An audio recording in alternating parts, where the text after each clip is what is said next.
Hello, welcome to my non-fiction November TBR. Non-fiction November is one of my favourite readathons of the year. I get excited about it from like December onwards. I don't read as much non-fiction as I should, and I find non-fiction November really helps me get back into non-fiction, which I really love to read, but like I said, don't really read enough of. So I have been like collecting books for several months now to save for non-fiction November. Last year I had a very big TBR, like massive, like actually some of the books from that TBR are still up there waiting to be read. So this year I've got a smaller TBR, but I probably won't get to all of them. A couple of these books are quite big. Some of them are more for research for all my books. Yeah, several books. So I will just be kind of dipping in and out of them. I'm not really looking to read the whole thing, just the kind of relevant chapters and things like that, but a bit more of a limited range, so I do have something to pick from, but not so many as last year that actually over half the list I didn't even read. So yeah, I'll begin with the first one, which is a book that my housemate, she read when we went to Scotland in Easter, and that is Why I'm No Longer Talking to White People About Race by Rennie Edo-Lodge. And this book is it's a big booktube favourite, and it's a really important book to read. I've been meaning to read it for a long time, so this will be one of the first that I want to read, and yeah, I'm looking forward to it and being educated. The next book that I want to read is one for some research for my story. That is Tree Wisdom, The Definitive Guide to the Myth, Folklore and Healing Power of Trees by Jacqueline Patterson. And this is mostly one I will be dipping in and out of. There are certain trees that I'm more interested than others, and some of the mythology and stuff around the trees. Tree magic lore thing is a big part of one of my books, so I'll be doing a lot of stuff on that. Next one that I want to read is The Wild Places by Robert Macfarlane, and this is going into my kind of special interest area of natural history and travel fiction, travel non-fiction even. And Robert Macfarlane is one of my favourite nature writers. He wrote the Lost Words poetry book, which I have right here.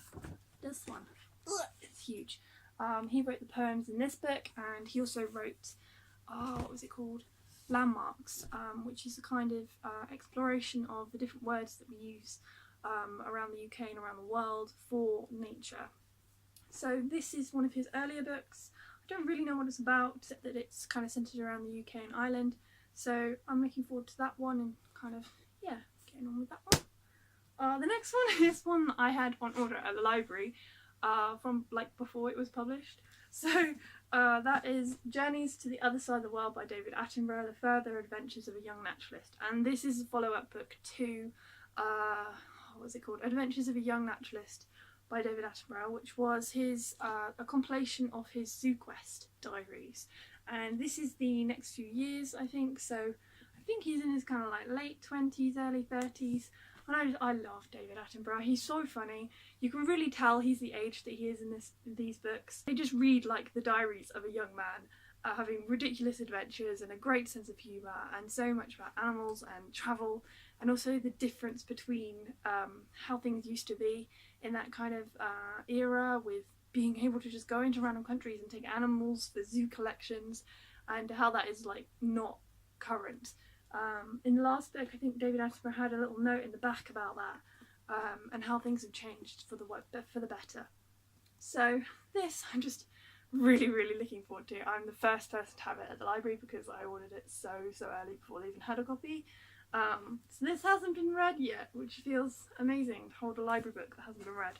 So I'm so looking forward to this because I'm just so already in love with this book. Next one I want to read is also for research, but for my newer novel, and it's a book I've read before. I read it at uni for my eco-criticism course, and it's Facing the Change: Personal Encounters with Global Warming, which is it's a collection of essays, poetry, short stories, travel writing, nature writing, and like articles based around climate change and people's experiences of it. And this is fantastic. I've got lots of tabs in here already for different things that I did for a previous project while I was at university. This was one of my favourite books to be read. I read it in one night flat. It was so fascinating, So I really want to dive back into this because I'm looking to. I've just finished a novel, which is the one that the Tree Wisdom thing's for, and I'm currently editing that book. But my next project I want to do is about kind of is set in the future where the world is affected by climate change, and I want to kind of refresh my stuff, my brain stuff on it. And this is one of my favourites, so I want to reread it. In a similar vein, but not really for research, but just because I love it, I want to reread Kathleen Jamie's Sightlines, which is follow-up to Findings, which is, yeah, it's about like Scottish islands and coasts and things, and her just kind of day-to-day observations and little trips she takes. And Kathleen Jamie is a poet, so her writing is really immersive and visual, and just you feel like you're there. Like, I love her writing so much. So I'm really looking forward to rereading this one. It's been a long time since I read this one, and I remember Findings so much better than I remember this one. So yeah, I'm looking forward to refreshing my knowledge on this one. But yeah, from vistas of cells beneath a hospital microscope, or the pores of a whale's jawbone under restoration, to satellites rising over a Scottish island, or the aurora borealis lighting up iceberg-strewn sea. We encounter killer whales circling below cliffs, noisy colonies of breeding gannets, and paintings in deep caves. So yeah, it's just, love it. The next one is one I picked up in a charity shop, and I was eyeing in bookshops for forever, and that's the Undiscovered Isands, an archipelago, of myths and mysteries, phantoms and fakes. And it's kind of like, it's a very beautiful book full of lots of different maps, and if I can find a map.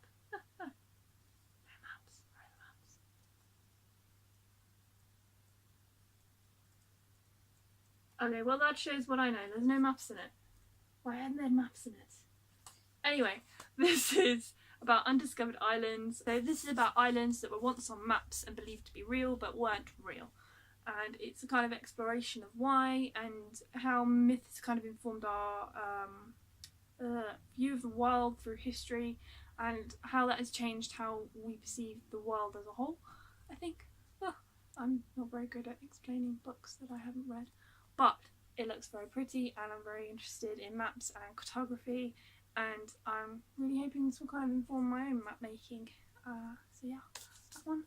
The next one is one that my friend recommended me and I still haven't read, and that's H is for Hawk by Helen Macdonald. And this is about the author who, I think after suffering a bereavement, gets the hawk and trains in falconry, and yeah, I don't know, her experiences with being a falconer, I guess. So it's supposed to be very, very beautifully written. My friend really recommended it to me and like sold it really well.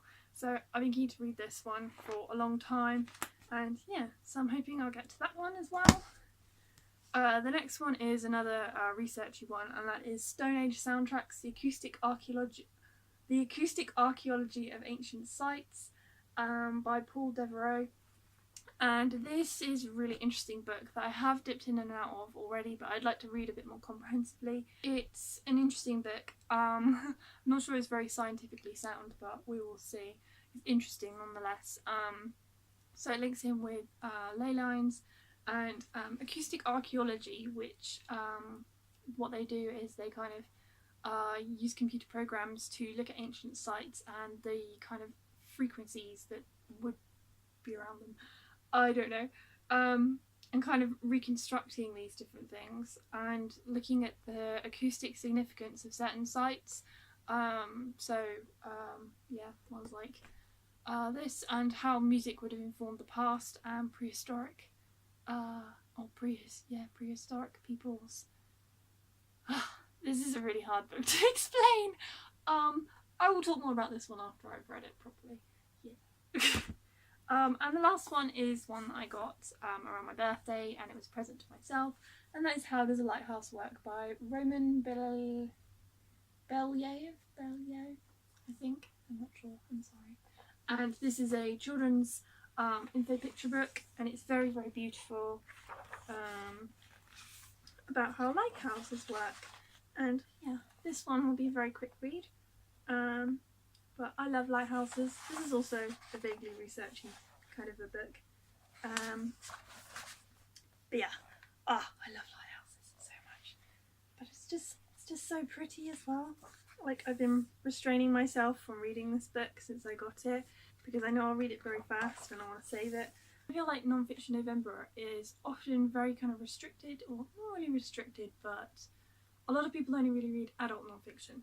And I've been on a bit of a children's book binge this year, so I would like to also read some children's non-fiction, and this is one of the ones that I found that I really, really want to read.